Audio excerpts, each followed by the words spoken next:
여러분, 한번 상상해 보세요. 여러분은 지금 사막 한가운데를 걷고 있습니다. 이 사방에는 끝없는 모래뿐이고요. 또한 태양은 머리 위에서 이글이글거리며 여러분을 구워나가고 있어요. 자, 숨을 쉴 때마다 뜨거운 바람이 콧구멍을 태우고 이 바짝 마른 혀가 입천장에 달라붙고 있습니다. 자, 이때 우리에게 필요한 게 뭐죠?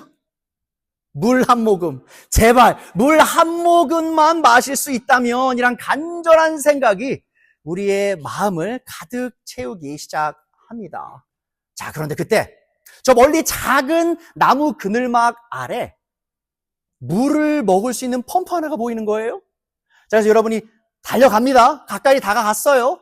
자, 그런데 손잡이에 보니까 목을 축일 만한 물이 들어있는 물통이 매달려 있는 거예요. 자, 그럼 물을 먹으면 될까요? 자, 근데 물을 먹으려고 했는데 그 옆에 보니까 안내문이 붙어 있어요. 자, 안내문이 어떻게 붙어 있냐 이렇게 말합니다. 펌프 아래에는 지금 시원한 지하수가 흐르고 있습니다. 자, 그러나 그 지하수를 끌어올리려면 이 물통에 든 물을 마중물로 부어야 합니다. 라고 적혀 있는 거예요. 여러분, 연세 있으신 분들은 무슨 말 하는지 알 텐데 저도 젊지만 사실 저도 경험이 있어요. 시골에서 제가 어릴 때 저희 큰 집에 가면 여주 대신면에 저희 큰 집이었는데 거기 가면 물이 그런 수도관이 없고요. 펌프를 아래 위로 움직이면서 물을 빼야 되는데 그 전에 해야 될 게 있어요. 뭐죠? 바로 물 한 바가지를 그 펌프 위에 붓고 아래 위로 펌프질을 해야 물이 올려오죠. 자, 그걸 바로 우리가 마중물이라고 부릅니다. 자, 근데 지금 내가 물이 필요해요. 물을 먹어야 돼요. 죽기 직전이에요. 자, 근데 그 물을 먹어버리면 어떻게 돼요? 지금 펌프질을 할 수 있어요? 없어요? 펌프질을 할 수 없죠. 자, 무슨 말이에요? 그걸 먹지 말고 믿음을 갖고 그 마중물을 그 펌프 위에 붓고 펌프질을 해야 한다. 지금 이런 상황이라는 겁니다. 자, 그러면 이 상황 속에서 여러분, 이 소중한 물 펌프 위에 부어서 지하수를 끌어올리려는 모험 하실 수 있겠습니까? 자, 만약 안내문이 거짓말이면 어떻게 되는 거예요? 지금 내가 죽기 일보 직전에 목을 적실 수 있는 그 소중한 물을 잃어버리게 되는 거죠. 자, 근데 만약 그 안내문이 진짜면 어떻게 되는 거죠? 그 물을 내가 마중물을 부어버려도 그것과 비교할 수 없는 엄청난 생명의 물이 지하수가 넘쳐 흐르게 될 것이란 것. 자, 지금 그런 상황을 제가 설명하고 있는 것입니다.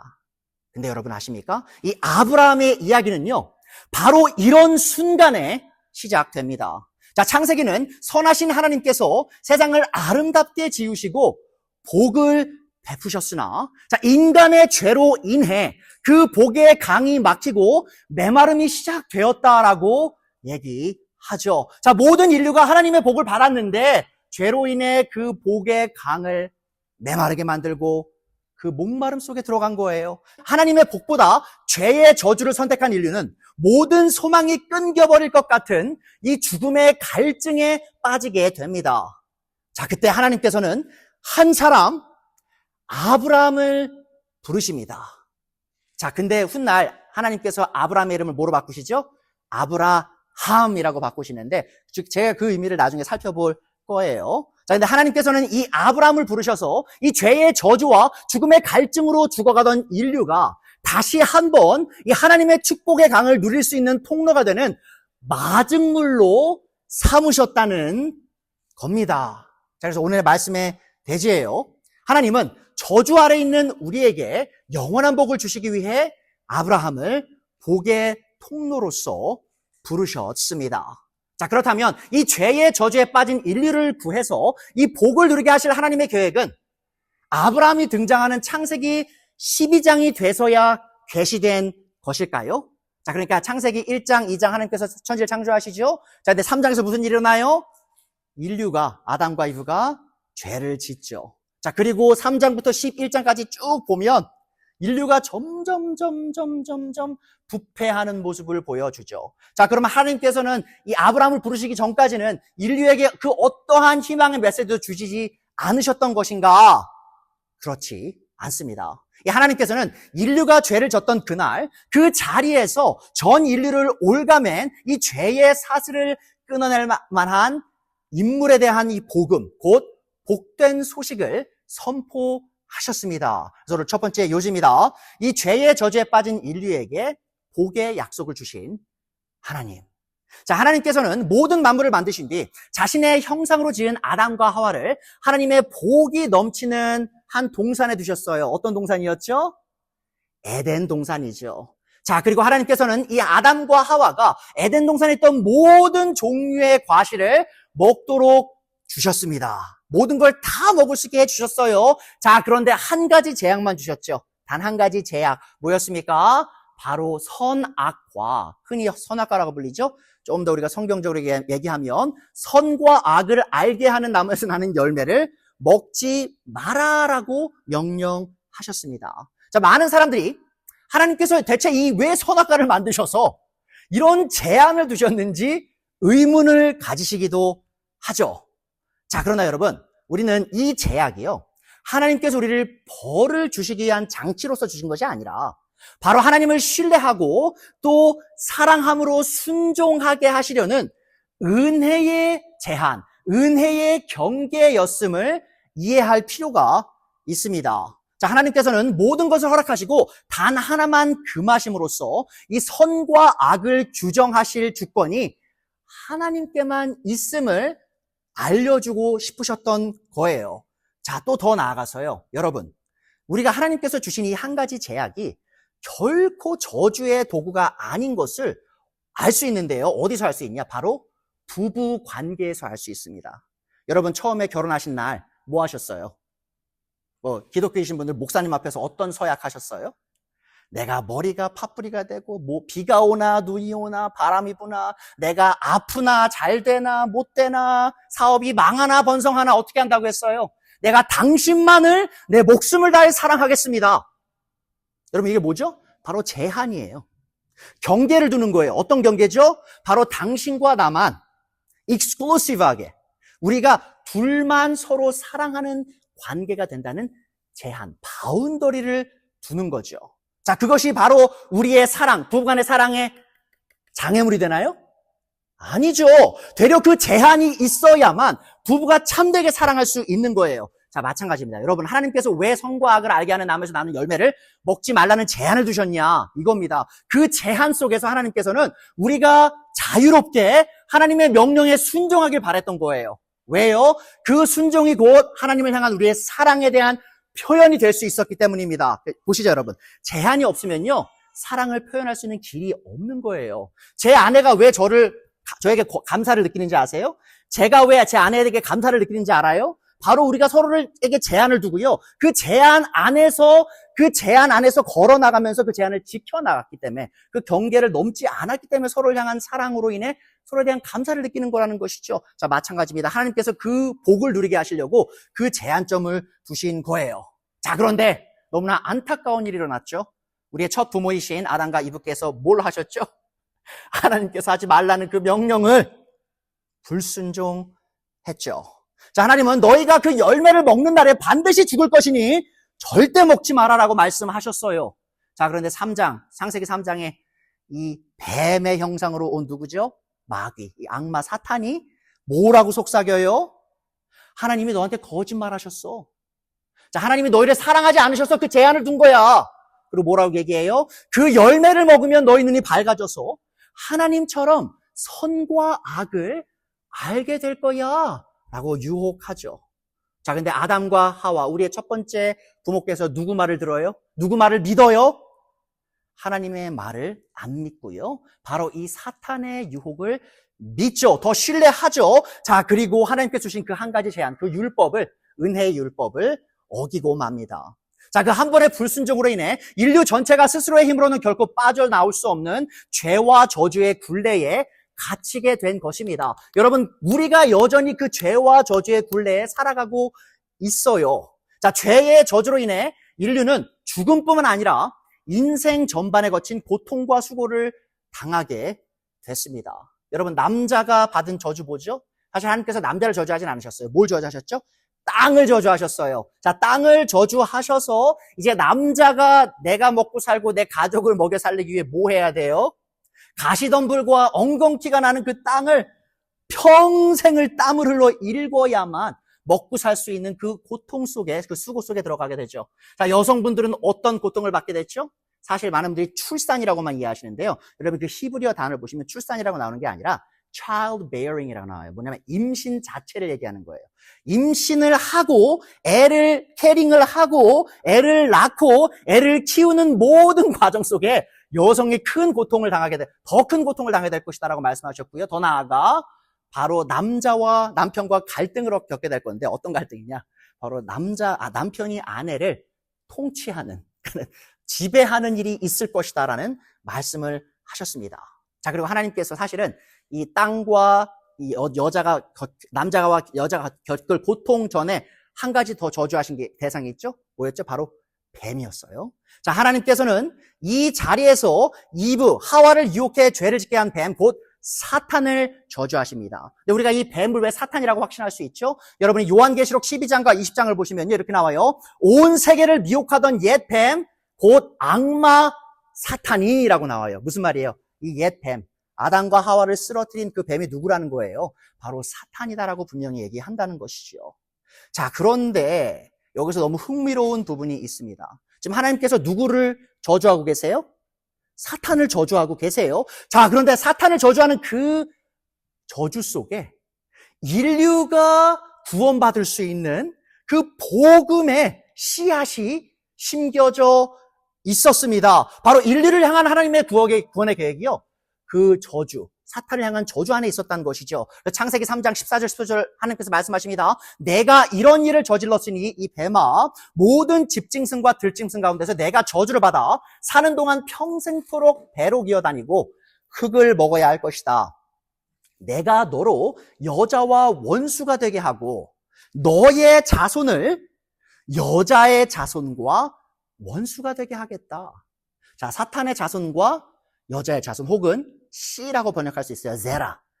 히브리어로 제라인데요. 바로 여자의 씨가 이 사탄의 씨와 원수 관계가 된다. 자, 근데 그 관계가 어떻게 진행되냐?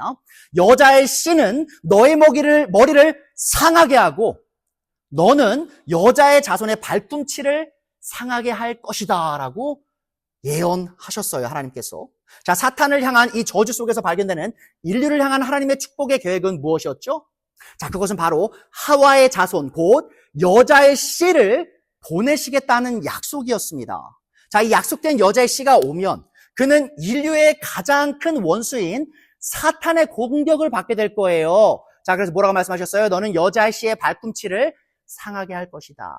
자, 그렇죠. 자, 그러나 동시에 이 여자의 씨는 발꿈치가 물림과 동시에 뭐라죠? 바로 이 사탄의 씨의 머리를 발로 짓밟아서 완전히 죽이는 일, 그를 파괴하는 일이 있을 것이다 라고 말씀하십니다. 그래서 여자의 자손은, 여자의 씨는 너의 머리를 상하게 할 것이다 라고 말씀하셨어요.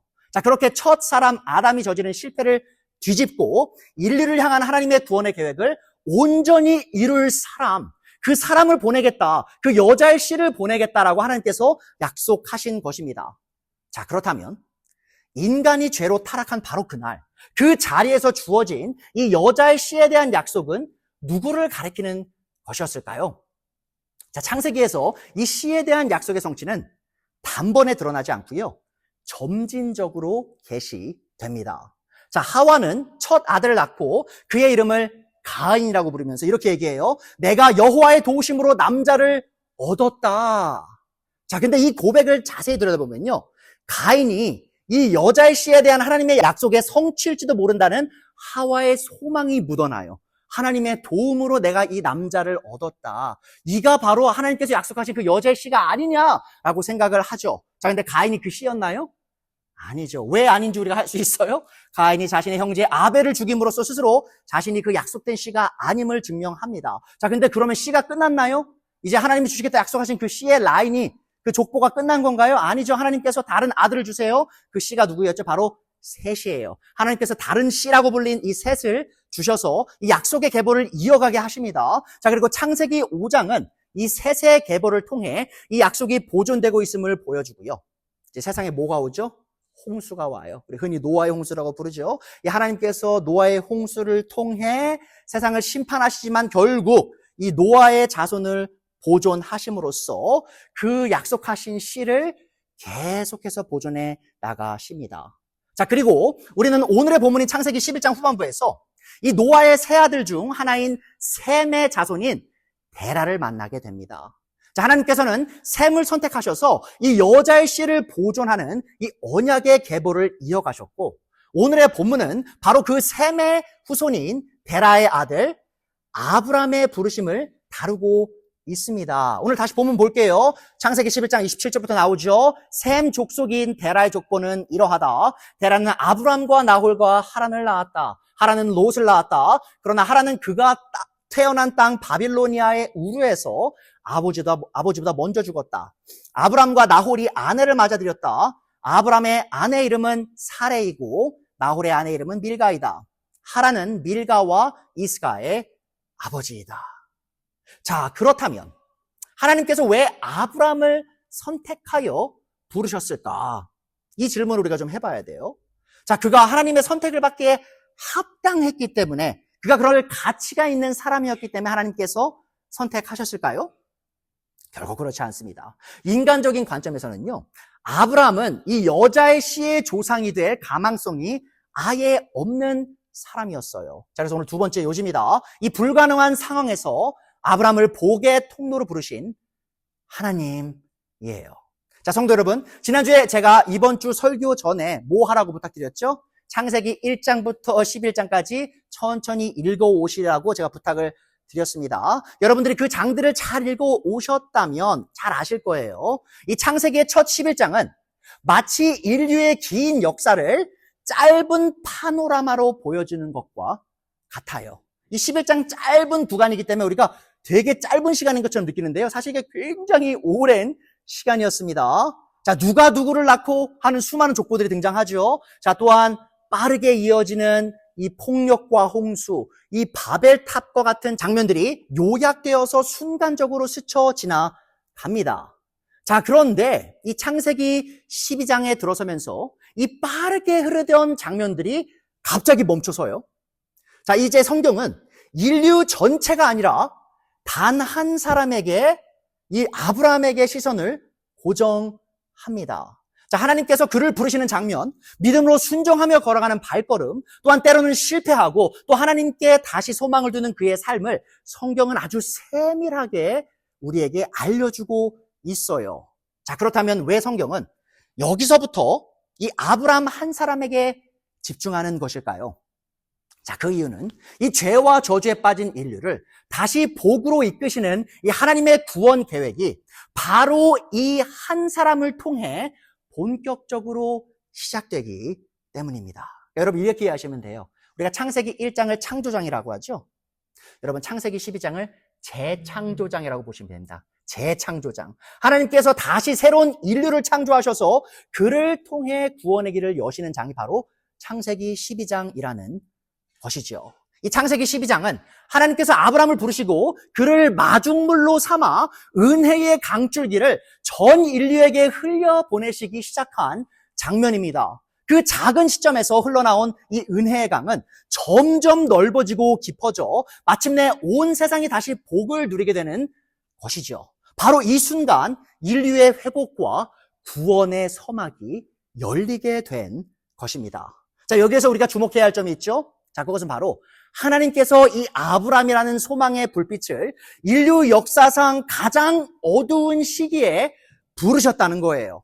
자, 창세기 4장에서 11장까지의 이야기는 마치 내리막길을 거침없이 달려가는 것처럼 인류가 점점 더 깊은 죄의 수렁 속으로 빠져드는 모습을 보여줍니다. 자, 첫 번째 우리가 누구 얘기했어요? 가인 얘기했죠. 가인이 자기 형제 아벨을 죽였어요. 죽일만 했나요? 죽일 이유도 아니었잖아요. 하나님께서 내 희생물은 안 받고 내 동생의 희생물 받았다고 질투나서 돌로 쳐 죽이죠. 자, 그리고 사람들의 죄악은 세상에 가득 차서 하나님께서 끝내는 홍수로 그들을 심판하실 수밖에 없었어요. 자, 그러면 홍수가 그 문제를 해결을 했나요? 홍수 이후에 사람들이 또 마음이 달라지지 않았죠. 자, 오히려 더 교만해져서 뭐 했어요? 하나님을 외면하고요. 바벨탑을 쌓으면서 뭐라고 얘기했죠? 서로에게. 자, 우리가 우리 이름을 전 세계에 알리고 우리가 우리의 이름을 하늘에까지 닿게 하자. 하나님에게 도전하자라고 선포를 했죠. 자, 이렇게 인류는 영적으로 도덕적으로 끝없이 후퇴했고 인간의 눈으로 볼 때 이 하나님의 복을 누릴 수 있는 길은 완전히 막혀있던 것처럼 보였습니다. 자, 그러나 그 어둠과 절망의 순간 하나님께서는 아브라함을 찾아오셨습니다. 자, 인간적으로 볼 때 그는 복의 통로가 될 가능성도 자격도 없는 사람이었음에도 불구하고 하나님께서 그를 찾아오셨어요. 너무 놀라운 부분이 있죠. 여러분, 그럼 아브라함이 모든 사람들이 하나님을 외면하고 우상을 숭배한 그 순간 아브라함 혼자서 나는 하나님만을 믿을 거야. 우리 셈 할아버지의 조상 하나님만 경배할 거야. 이러고 있었을까요? 그래서 하나님이 그를 찾아왔을까요? 아니에요, 여러분. 아브라함은요, 우상 숭배자였습니다. 보세요. 아브라함은 이방신을 섬기는 이교도였습니다. 자, 여호수아는 하나님께서 아브라함을 부르실 때 그의 영적 상태가 이러했다라고 훗날 설명합니다. 여호수아 24장 2절이죠. 주 이스라엘 하나님이 이렇게 말씀하셨습니다. 옛날에 아브라함과 나홀의 아비 데라를 비롯한 너희 조상은 유프레다스 강 건너에 살면서 뭐 했어요? 다른 신들을 섬겼다. 무슨 말이에요, 여러분? 데라뿐 아니라 아브라함조차도 이방신을 숭배하는 우상 숭배자였다는 것이죠. 자, 아브라함은 하나님께 선택받은 노아의 아들인 셈의 후손이었음에도 불구하고 여전히 하나님을 섬기지 않고 있었습니다.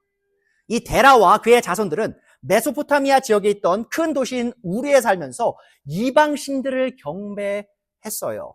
자, 우르는 고대 메소포타미아 남부에 위치한 번성한 상업 도시였으며 또한 영적으로 그 우상 숭배의 중심지였습니다. 특히 여기서 섬겼던 신은 뭐냐? 바로 달의 신이었어요. 달의 신이라는 난나 혹은 수엔이라고 불렸던 이 달의 신을 주신으로 섬기며 웅장한 신전을 세워서 제사를 드리던 곳, 여전히 우리가 그 신전의 자리를 찾을 수 있는 곳이 바로 이 우르라는 지역이었어요. 즉 아브라함은 하나님의 이름조차 경외하지 않는 이 달의 신을 숭배했던 그 문화 속에서 녹아들어서 살았던 사람입니다. 자, 인간적으로 보았을 때 그는 하나님의 쓰임을 받기에 그 자격과 가능성이 전혀 없는, 영적으로 어둡고 소망이 없는 사람이었죠. 영적으로 소망이 없었어요. 자, 근데 영적으로만 소망이 없었냐? 육체적으로도 소망이 없었습니다. 자, 또한 아브라함은 사탄의 머리를 짓밟아 죽일 여자의 씨의 조상이 될 능력이 없는 사람이었어요. 육체적으로 능력이 없었습니다. 자, 그는 당시 관습에 따라 자신의 이복 여동생인 사레를 아내로 맞아들이죠. 근데 자신의 정부였던 사레가 문제가 있었어요. 무슨 문제가 있었죠? 그녀는 아무리 노력을 해도 아이를 가질 수 있는 능력이 없는 여자였습니다. 창세기 11장 29절 30절 나오죠. 아브라함과 나홀이 아내를 맞아들였다. 아브라함의 아내 이름은 사레이고 나홀의 아내 이름은 밀가이다. 하라는 밀가와 이스가의 아버지이다. 사레는 임신을 하지 못하여서 자식이 없었다. 자, 이 말은 곧 인간적인 관점에서 아브라함과 사레가 이 여자의 씨를 낳는 이 메시아의 조상이 될 가능성이 전혀 없었다는 말입니다. 자, 사레는 하나님께서 여자에게 주신 이 죄의 형벌 가운데 가장 큰 저주 안에 있던 여자였어요. 제가 아까 뭐라고 말씀드렸죠? 우리가 죄로 인해 여자가 받은 저주가 뭐야 그랬죠? 임신하는 과정과 애를 낳는 과정과 키우는 모든 전 과정에서 큰 고통을 받는 거라고 했죠. 자, 근데 여러분 아십니까? 여자의 임신과 관련돼서 가장 큰 고통이 뭔지 아세요? 특히 이 고대 문화 속에서 바로 아이를 못 낳는 거예요. 그게 가장 큰 저주고요. 가장 큰 고통입니다. 이렇게 이 아브라함의 아내는 하나님께서 저주하신 그 저주 중에 가장 절망적인 저주 속에 있던 여자였고 아브라함의 아내였습니다. 자, 그러함에도 불구하고 하나님께서는 이처럼 전혀 가능성이 없어 보이는 이 두 사람을 전 인류를 위한 축복의 통로로 부르셨습니다. 자, 정리해서 말씀드리면요. 이 아브라함의 이야기는 철저히 하나님의 주권적 은혜로 시작됩니다. 뭐로 시작된다고요? 바로 하나님의 주권적 은혜로 시작되는 이야기가 바로 아브라함의 이야기라는 것이죠. 하나님은 이 우상숭배에 깊이 빠져서 신앙적 유산이 전혀 없던 아브라함을 찾아오셔서 그를 부르셨습니다. 자, 그리고 그의 그 부르심의 무대는 아이를 가질 수 없는 사례와 함께한 불가능의 자리였어요. 자, 이를 통해 하나님께서는 이 구원의 복음이 인간의 능력이 아니라 오직 하나님의 능력으로 세워진다는 사실을 보여주고 싶으셨던 것입니다. 자, 지난주에 우리가 이 가치 없는 죄인 삭개오를 찾아온 예수님의 이야기를 들었죠. 자, 하나님께서 아무 가치 없는 죄인 삭개오를 구원하시기 위해 예수님을 보내셨습니다. 자, 이번에 하나님께서 같은 종류의 하나님께서 아브라함과 사례를 동일한 방식으로 찾아오신 거예요. 구원받을 가치도 능력도 없는 아브라함과 사례를 찾아오신 하나님께서 이 부부를 통해 인류의 구원의 역사를 써내려가기 시작하셨던 것입니다. 자, 그리고 우리는 동일하신 하나님께서 우리 또한 은혜로 부르셨다는 사실을 기억해야 합니다. 자, 그렇기에 우리의 모자람과 부족함 때문에 낙심하거나 두려워할 필요가 없습니다. 여러분, 때로는 이런 생각 들죠. 나 같은 사람이 하나님께서 나를 어떻게 사용하셔? 나 같은 과거를 가진 사람이, 나 같은 능력이 없는 사람이, 여러분, 아브라함과 사례가 바로 그런 사람들이었어요. 자, 그러함에도 하나님께서 그들을 선택하셔서 전 세계에 복을 주는 통로로 사용하셨다. 자, 그러면 우리도 마찬가지죠. 여러분, 우리는 여전히 능력이 없어요. 하지만 하나님께서 우리를 선택하셨고요. 우리를 부르셨습니다. 그러하기에 우리의 모자람과 부족함 때문에 우리는 낙심하고 두려워할 필요가 없어요. 자, 또한 동시에 중요한 사실이 있죠. 하나님께서 우리를 선택하셨어요. 자, 그러면 여기에 우리가 교만해질 이유가 있나요? 하나님께서 내가 선택받을 자격이 있어서 선택하셨으면 당연히 교만해도 되죠. 근데 그럴 자격도 없는 선택하셨다면 교만해질 이유도 없습니다. 하나님은 모자란 우리의 삶마저도 사용하셔서 당신의 뜻을 이루시는 능력의 하나님이십니다. 그리고 그 모든 선한 결과는 오직 하나님께 영광이 될 수밖에 없는 것이죠. 자, 그러므로 우리는 겸손히 하나님만을 의지하여 오늘도 우리의 연약함 속에서 그분의 능력이 드러나기를 기대하며 살아가야 합니다. 자, 이제 마지막으로 하나님께서 아브라함에게 주신 약속의 내용을 살펴보도록 하겠습니다. 자, 오늘 세 번째 요지입니다. 아브라함을 통해 전 인류에게 복을 주시겠다고 약속하신 하나님. 자, 하나님께서는 이 세상의 복의 통로가 될 자격과 능력이 없는 아브라함에게 나타나셔서 이렇게 말씀하십니다. 창세기 12장부터 나오죠. 주님께서 아브라함에게 말씀하십니다. 너는 내가 살고 있는 땅과 내가 난 곳과 너의 아버지의 집을 떠나서 내가 보여주는 땅으로 가거라. 내가 너로 큰 민족이 되게 하고 너에게 복을 주어서 내가 크게 이름을 떨치게 하겠다. 너는 복의 근원이 될 것이다. 너를 축복하는 사람에게는 내가 복을 베풀고 너를 저주하는 사람에게는 내가 저주를 내릴 것이다. 이 땅에 사는 모든 민족이, 모든 가족들이라고 이제 히브리에 나옵니다. 모든 가족들이 너로 말미암아 복을 받을 것이다. 자, 우리는 다음 시간에 이 하나님께서 아브라함에게 주시는 이 약속의 깊이 있는 뜻을 하나하나 차근차근 살펴볼 거예요. 다음 주에 저희가 창세기 12장 1절부터 10절까지의 내용을 삼아서 본문으로 삼아서 다시 공부를 할 겁니다. 근데 오늘 우리가 집중해야 될 진리가 하나 있는데요. 그것은 바로 하나님께서 아브라함을 이 땅에 사는 모든 민족이 복을 받게 하는 이 복의 원천이 되게 하셨다는 사실이죠. 자, 그래서 3장 후반부에 나오죠. 땅에 사는 모든 민족이 너로 말미암아 복을 받을 것이다. 자, 그렇다면 하나님께서는 어떤 방식으로 아브라함을 전 세계 민족의 복의 근원이 되게 하실 계획이셨을까요? 자, 첫 번째 요지를 살펴봤죠. 하나님께서는 이 아브라함을 통해 약속하신 이 여자의 씨, 곧 사탄의 머리를 짓밟을 메시아를 보내실 계획이 있으셨습니다. 자, 그리고 이 약속의 성취에 대해 바울 사도는 창세기 12장 3장을 인용하면서 갈라디아서에서 이렇게 얘기합니다. 갈라디아서 3장 7절부터 나오죠. 그러므로 믿음에서 난 사람이야말로 아브라함의 자손 혹은 아들들임을 여러분은 아십시오. 또 하나님께서 이방 사람을 믿음에 근거하여 의롭다고 여겨주신다는 것을 성경은 미리 알고서 아브라함에게, 자, 창세기 12장 3절 인용합니다. 모든 민족이 너로 말미암아 복을 받을 것이다 하는 복음, 이 기쁜 소식을 미리 전하였습니다. 자, 그러므로 믿음에서 난 사람들은 믿음을 가진 아브라함과 함께 복을 받습니다. 지금 아브라함의 이 받은 복에 대해서 바울이 뭐라고 얘기하고 있어요? 그 창세기 12장 3절의 그 기록이 모든 민족을 믿음을 통해 하나님께서 구원하실 그 목적을 말씀하신 거다. 그 계획을 말씀하신 거다라고 하죠. 그럼 뭘 믿어야 되죠? 어떤 믿음을 통해? 자, 그래서 이 바울 사도가 창세기 12장 7절을 계속 인용하면서요. 이방인인 우리에게 아브라함의 복을 가져다 줄 그 방식이 믿음인데 그 믿음의 대상이 누구냐? 바로 아브라함의 씨, 후손인 메시아 그리스도 예수님임을 보여줍니다. 그래서 같은 장 16절에서 이렇게 말하죠. 그런데 하나님께서 아브라함과 그 후손에게 약속을 말씀하실 때 바로 창세기 12장 7절 인용하죠. 내가 너의 씨 혹은 자손에게 이 땅을 주겠다는 말씀인데요. 마치 여러 사람을 가리키는 것처럼 후손들에게라고 말씀하지 않으시고 씨들에게라고 말씀하지 않으시고 단 한 사람을 가리키는 뜻으로 너의 후손에게 혹은 너의 씨에게라고 말씀하셨습니다. 자, 그리고 그 한 씨, 약속된 아브라함의 씨는 바로 한 사람 그리스도이십니다라고 분명히 얘기를 하죠. 자, 다시 말해 하나님께서 아브라함에게 주신 약속은 단순히 땅이나 자손이나 세상적인 번영에 관한 것이 아니었어요. 많은 교회, 많은 목사님들이 아브라함이 부자였기 때문에 그런 복 받았기 때문에 그런 복 찾으라고 말씀하시는데 그게 주가 아니었습니다. 그 약속의 궁극적인 초점은 바로 이 아브라함의 참된 씨이신 그리스도께 있었으며 하나님께서는 그를 통해 모든 민족에게 구원의 복을 주시려 했던 것입니다.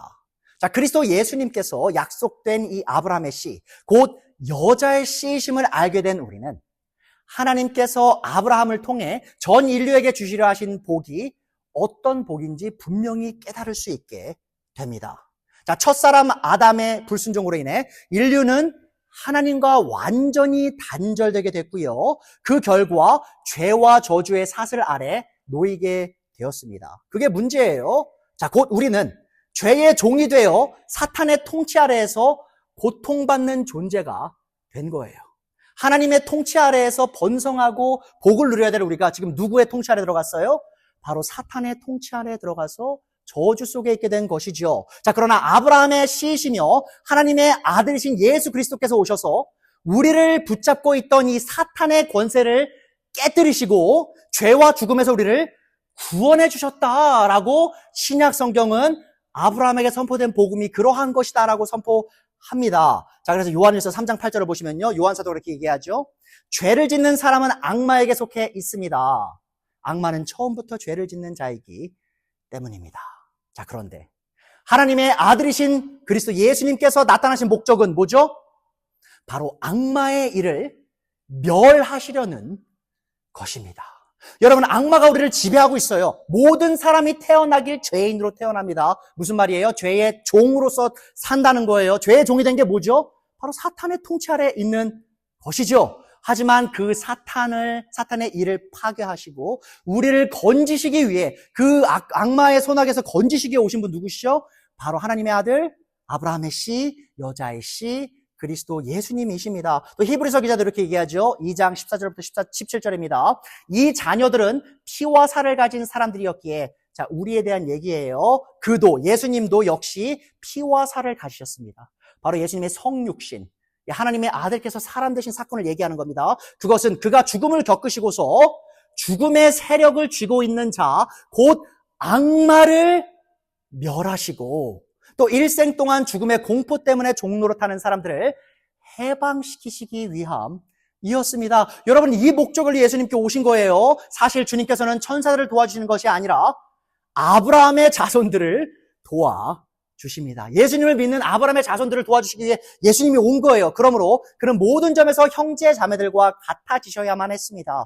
그것은 그가 하나님 앞에서 자비롭고 성실한 대제사장이 되심으로써 백성의 죄를 대신 갚으시기 위한 것입니다. 우리의 죄의 저주의 문제를 완전히 다루신 분, 그분이 누구예요? 바로 우리의 그리스도 예수님, 여자의 씨, 아브라함의 자손, 그분이었다는 것이죠. 자, 그리고 하나님께서는 이 여자의 씨이시며 아브라함의 씨이신 예수님을 통해 우리를 죄와 사탄의 권세에서 해방시키셨을 뿐만 아니라 하나님과의 깨어진 관계를 회복시키셔서 하나님의 자녀로서 영광과 존귀 그리고 참되고 영원한 번영을 누리는 길을 여셨습니다. 자, 그래서 갈라디아서 다음 장에서 4장에서 바울 사도가 계속해서 이렇게 얘기합니다. 4절부터 7절. 그러나 기한이 찼을 때에 하나님께서는 자기의 아들을 보내셔서 여자에게서 나게 하시고, 여기서 말하는 여자 누구예요? 마리아죠. 왜 여자에게서 나게 하시고가 여기 왜 굳이 신앙 고백에 들어갔을까요? 바로 마리아가 남자의 씨가 없이 성령의 잉태로 예수님을 낳았죠. 자, 여기서 우리 퍼즐이 완성되죠. 하나님께서 왜 창세기 3장에서 여자의 씨가 사탄의 머리를 부수신다고 했을까? 바로 남자의 힘 없이 여자, 마리아를 통해 처녀 잉태된 그 메시아가 바로 사탄의 일을 멸하실 것이기 때문이었습니다. 또한 율법 아래 놓이게 하셨습니다. 그것은 율법 아래 있는 사람들을 속량하시고 우리로 하여금 자녀의 자격을 얻게 하시려는 것이었습니다. 여러분, 우리가 원래 하나님의 자녀로 창조받았죠? 그런데 죄를 져서 이제 사탄의 자녀가 됐죠. 근데 다시 그 여자의 씨를 통해서 다시금 하나님의 자녀가 될 그 영광의 자리로 부르신 거예요. 자, 그런데 여러분은 자녀이므로 하나님께서 그의 아들의 영을 우리의 마음에 보내주셔서 우리가 하나님을 아바, 아버지라 부를 수 있게 하셨습니다. 그러므로 여러분 각 사람은 이제 종이 아니라 자녀입니다. 자녀이면 하나님께서 세워주신 상속자이기도 합니다. 여러분 여기서 말하는 상속자가 뭔지 아십니까? 바로 통치자예요. 통치자. 하나님께서 뭐 하시는 분이세요? 통치하는 분이시죠? 하나님의 직업이 뭐세요? 왕이세요. 바로 왕의 자녀가 뭡니까? 왕자들과 공주들이죠. 여러분 바로 그 자리로 우리를 부르신 거예요. 왜 우리를 창조하셨어요? 세상을 지배하라고. 세상을 통치하라고. 근데 그 지배와 통치는 세상을 파괴하는 통치가 아니었죠. 바로 세상을 하나님의 의와 선으로서 바르게 통치하라고 우리를 만드셨는데 우리가 그 통치권을 누구한테 갖다 줬어요? 사탄한테 갖다 준 거예요. 그래서 사탄의 이름이 뭡니까? 타이틀이 뭐예요? 바로 공중 권세 잡은 자죠. 이제 그가 권세를 잡고 권위를 갖고 이 세상을 통치하고 있는 거예요. 근데 예수님께서 왜 오신 거예요? 바로 그 통치권을 퇴하시고 그 통치권을 다시 우리에게 주시기 위해 오신 분이 바로 여자의 씨, 아브라함의 씨, 우리의 그리스도 예수님이시라는 것입니다. 예수 그리스도 안에서 우리는 죄사함을 받고 사망의 권세를 이기며 사탄의 일을 멸하신 주님의 승리에 동참하게 된 것이죠. 자, 그 결과 우리는 하나님의 사랑받는 자녀로 입양되었고 그래서 우리가 아들이 된 거예요, 여러분. 자매님들 마음 상하지 마세요. 그리스도 보시면 아들들이라고 나와요. 자녀라고 안 나오고. 왜냐하면 당시에 로마 시대 때 누가 상속받았어요? 아들이 상속받았죠. 그래서 그 상속권을 우리가 다 갖고 있다는 것입니다. 그 입양을 받은 거예요. 또한 성령을 통해 하나님을 아바, 아버지라 부르며 살아가는 특권을 누리게 된 것입니다. 자, 이 복은 지금 이 땅에서 하나님과의 친밀한 교제를 가능하게 할 뿐만 아니라 장차 새 하늘과 새 땅에서 하나님의 왕국을 완전히 상속받게 하시는 영원한 영광과 존귀 그리고 참된 번영을 포함합니다. 자, 그러므로 우리는 결핍과 두려움 속에 사는 사람들이 아니라 아버지의 집에 거하는 자녀답게 감사와 담대함으로 이 세상을 살아갈 수 있게 된 것입니다. 자, 하나님께서는 여자의 씨를 통해 사탄의 머리를 짓밟아 부수실 것이라고 인류가 처음 죄를 짓던 날 약속하셨어요. 자, 그리고 하나님께서는 그 약속을 아브라함의 씨인 예수님을 통해 이루셨고요. 이 그리스도를 믿음으로 아브라함의 자녀가 된 우리를 통해서도 이 약속을 이루실 것입니다. 여러분, 놀랄 준비하세요. 놀랄 준비하세요. 성경이 이 여자의 씨에 대한 약속을 우리 삶에서 어떻게 이루는지 한번 보세요. 로마서 16장 20절입니다. 평화의 하나님께서 곧 사탄을 쳐 부수셔서 누구의 발밑에 짓밟게 하실 것입니까? 누구죠? 여러분의 발밑에 짓밟히게 하실 것입니다. 여기서 말하는 여러분이 누구예요? 로마 성도들이죠. 로마서를 읽는 우리들이에요. 아브라함의 자녀가 된 우리 발밑에 누가 굴복하게 된다는 거예요? 바로 사탄이 굴복하게 될 것이다 라고 지금 선포하신 겁니다. 우리 주 예수의 은혜가 여러분과 함께 있기를 빕니다. 그리스도 예수님 안에서 하나님의 구원의 은혜를 받은 모든 사람이 이 특권을 받게 됐어요. 무슨 특권이요? 바로 사탄의 머리를 발밑에서 밟아 진이겨 그를 파괴할 그 특권을 받게 됐다라고 성경은 얘기하죠. 여러분, 제가 이번 주에요, 이 말씀을 준비하면서 이 대목에서 있죠. 제가 이 대목에서 제 몸에 전율을 느꼈어요. 제가 이 진리를 알았거든요, 이미. 다시 한번 이걸 생각하면서 인류의 첫 시작, 그 첫 페이지에서부터 하나님께서 우리를 위해서 그것을 계획하셨구나.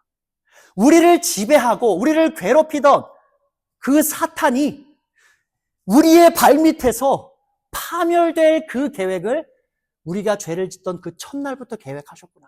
그 진리로 인해, 그 은혜로 인해 제 몸에 전율을 느꼈습니다.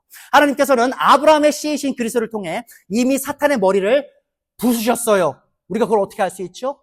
그리스도의 부활을 생각하세요. 여러분, 그리스도께서 왜 부활하셨는지 아십니까? 바로 사탄의 그 머리를 부수시고요. 바로 그 죽음의 복침을 밟아 지지시킨 거예요. 이 죽음이 더 이상 예수님을 지배할 수 없어요. 그로 인해 그리스도 안에 들어간 누구도 이제 사망의 권세 아래서 더 이상 신음하지 않습니다. 예수님께서 뭐라고 말씀하셨어요? 내가 곧 부활이다. 내가 곧 생명이다. 나를 믿는 자는 죽어도 살겠고. 무슨 뜻이에요? 이제 더 이상 사망의 그 독침이 우리를 찌를 수가 없는 거예요. 왜요? 여자의 씨이신 그리스도께 예수님께서 십자가에서 돌아가셔 우리의 죄의 값을 치르셨고요. 부활로 그 죽음의 권세, 이 사탄의 권세를 완전 패퇴시키신 것입니다. 자, 지금까지 우리를 넘어뜨리고 낙심하게 하고 죄의 올무에 묶여 놓으며 두려움으로 조이는 그 사탄이 곧 그리스도 예수님의 권능으로 예수님의 재림의 날 우리의 발 아래에서 철저히 짓밟히게 될 것입니다. 여러분, 이제 말씀을 맺겠습니다. 이 아브라함의 이야기는 곧 우리에게 복 주시기를 기뻐하시는 하나님의 이야기입니다. 여러분, 아브라함의 이야기의 주인공은요, 아브라함이 아니에요. 아브라함 이야기의 주인공은 우리에게 복 주시기를 너무나 원하시는 하나님의 이야기입니다. 인류가 죄의 저주 아래 소망 없이 죽어가고 있을 때 하나님께서는 아브라함을 불러 복의 통로로 삼으셨습니다. 그리고 마침내 그 아브라함의 씨, 곧 예수 그리스도를 통해 죄와 사망과 사탄의 권세를 깨뜨리시고 우리를 하나님의 자녀로 삼으셔서 영원한 생명과 영광의 복을 누리게 하셨습니다. 자, 이것이 하나님께서 우리에게 주시는 큰 위로예요. 이 아브라함이 전혀 자격이 없는 자리에서 은혜로 부름을 받았듯이 오늘 우리의 연약함과 부족함 속에서도 하나님은 여전히 우리를 부르셔서 우리에게 복 주시기를 원하고 계십니다. 자, 그리고 하나님께서 우리에게 복 주시기를 기뻐하시는 이유는 단순히 우리만을 위한 것이 아닙니다. 자, 하나님께서 아브라함의 자손이 된 우리를 복의 통로로 삼으셔서 더 많은 사람들에게 그 복을 흘려보내기 원하신다는 사실을 기억해 주세요. 하나님께서 아브라함을 왜 부르셨어요? 그렇게 왜 복을 주셨어요? 그래서 그가 전 민족을 위한 복의 통로가 되게 하시려는 것이죠. 여러분, 마찬가지입니다. 하나님께서 우리를 왜 아브라함의 자손으로 부르셨을까요? 바로 우리만 복을 받아 누리는 게 아니라 그 복을 우리의 주위에 있는 모든 사람들에게 전해줘라. 그 사명을 우리에게 주신 것입니다. 그러므로 우리는 더 이상 이 저주와 두려움에 매인 인생이 아니라 이 풍성한 하나님의 복을 누리며 동시에 이 복을 세상에 흘려보내는 사명을 받은 사람들입니다. 여러분, 제가 그 사명을 받았기 때문에 캐리사랑교회를 시작한 거예요. 여러분이 캐리사랑교회 들어오셨으면 저와 함께 그 같은 사명을 공유한 분들이 되신 것입니다. 자, 하나님께서 아브라함을 통해 열방의 복을 흘려보내신 것처럼 오늘 우리를 통해서도 그 복이 가정과 이웃과 지역사회 그리고 열방에까지 흘러나가길 원하고 계십니다. 사랑하는 여러분, 이 사명을 완수하며 사는 삶이 곧 아브라함의 자녀된 우리가 살아가야 할 삶입니다. 자, 그리고 우리도 아브라함이 그랬던 것처럼 하나님의 은혜를 통해 이 메마른 세상에 하나님의 축복의 생수를 흘려보내는 마중물이 될 수 있습니다. 여러분, 인생 있죠? 하나의 물의 바를이에요. 마중물의 바를입니다. 그럼 여러분 그냥 홀딱 마셔버리시면 여러분 잠깐 목 축이고 끝나겠죠? 근데 이 마중물인 여러분의 인생 어떻게 하셔야죠? 그 시원한 지하수를 끝없이 끌어올릴 수 있는 그 펌프 위에 부으셔야겠죠. 그리고 펌프질을 하셔야겠죠. 그러면 끝없는 그 생수로 수많은 사람들이 목을 축일 수 있게 되는 겁니다. 여러분, 그것이 바로 이 복음의 진리예요. 그리스도 예수님께서 한 씨앗이 죽어서 땅에 묻히면 뭐가 난다고 했죠? 수많은 열매를 맺는다. 그 씨앗이 누구예요? 바로 그리스도 예수님 자신의 생명을 말씀하신 거예요. 그리고 우리에게도 부르십니다. 내가 씨앗으로서 내 생명을 버려 너희를 복준 것처럼 너희도 너희 마중물과 같은 너희 삶을 나에게 부어서 예수님이 펌프십니다. 그 안에서 그 생수를 흘러보내게 해서 더 많은 사람에게 복을 전해줘라. 자, 그것을 하나님께서 우리의 사명으로서 주셨고요. 또한 하나님의 은혜로 우리는 그 일을 이루어 나갈 수 있습니다. 기도하겠습니다.